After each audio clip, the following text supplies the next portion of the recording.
"You're examining me now," Robert pointed out, and received another ferocious glare in return. "Where's my wife?" "She is right here, sir." Patrick stepped back, and Robert located Lucy sitting in a chair next to the fire, her hands twisted together in her lap around her handkerchief. The dogs were asleep at her feet. She looked remarkably pale, but met his gaze resolutely.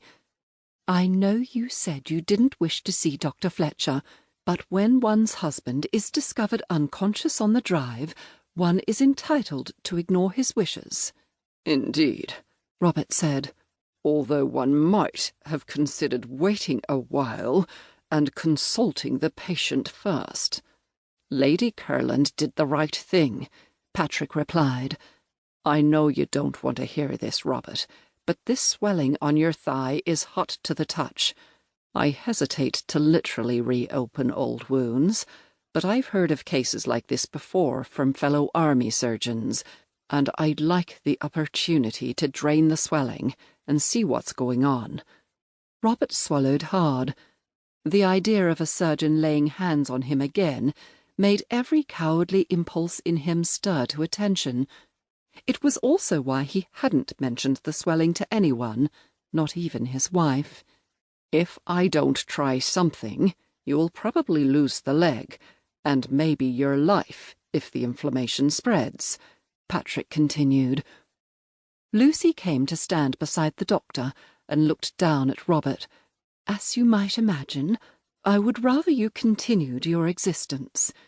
He reached for her hand.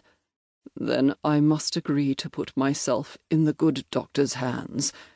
When do you want to perform your butchery?" Patrick shared a glance with Lucy. "Now, if possible." Robert nodded. "Then give me a moment with my wife, and I am all yours. I need to get some equipment and persuade Foley to give me the best brandy in the house." Patrick squeezed Robert's shoulder hard. "I'll do my absolute best to save your leg." The silence left behind by the doctor was broken by the crackling of the fire and the whimper of one of the dogs chasing rabbits in his sleep. Lucy sat on the side of the bed and wrapped an arm around Robert's shoulders. He drew her close and kissed the top of her head. "I do apologize for worrying you." She cupped his chin. "You have always been a worry, but one that I willingly embraced." She searched his face. "Do you wish me to assist Dr. Fletcher, or would you rather I took myself off?" "I'd rather you were here." He hesitated. "Just in case." "Then here I shall remain."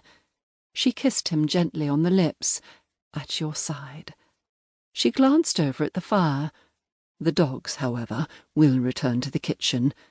She went as if to sit up, and he held her in place. "If the worst happens, I've made provision for you and protected the estate as best I can from Paul, but—" She placed a finger on his lips. "Let's not worry about that now. I have every confidence in your ability to protect me, and I do not fear the future." She smiled, and he stored the memory away like a precious jewel. Her strength and calmness had never been more vital to him than at this moment. He kissed her fingers and then her mouth, deepening the kiss until she was moulded against him and they breathed as one. Eventually, she eased away from him, her eyes grave, and patted her now disordered hair. "I must look a fright." "You look remarkably pretty to me," Robert said. There was a knock on the door, and Silas, his valet, peered in. "Dr. Fletcher asked me to come and assist, sir. I hope that's all right." "Please, join us." Robert pointed at the dogs. "But take these two fine fellows down to the kitchen first, and make sure one of the stable boys gives them some exercise." "Yes, Sir Robert." Foley came in with a bottle of his best brandy and placed the decanter beside Robert's bed. "Good luck, sir. We'll all be praying for you." Lucy pressed her lips tightly together and averted her gaze as Dr. Fletcher used his wickedly sharp blade to cut through the angry-looking flesh on Robert's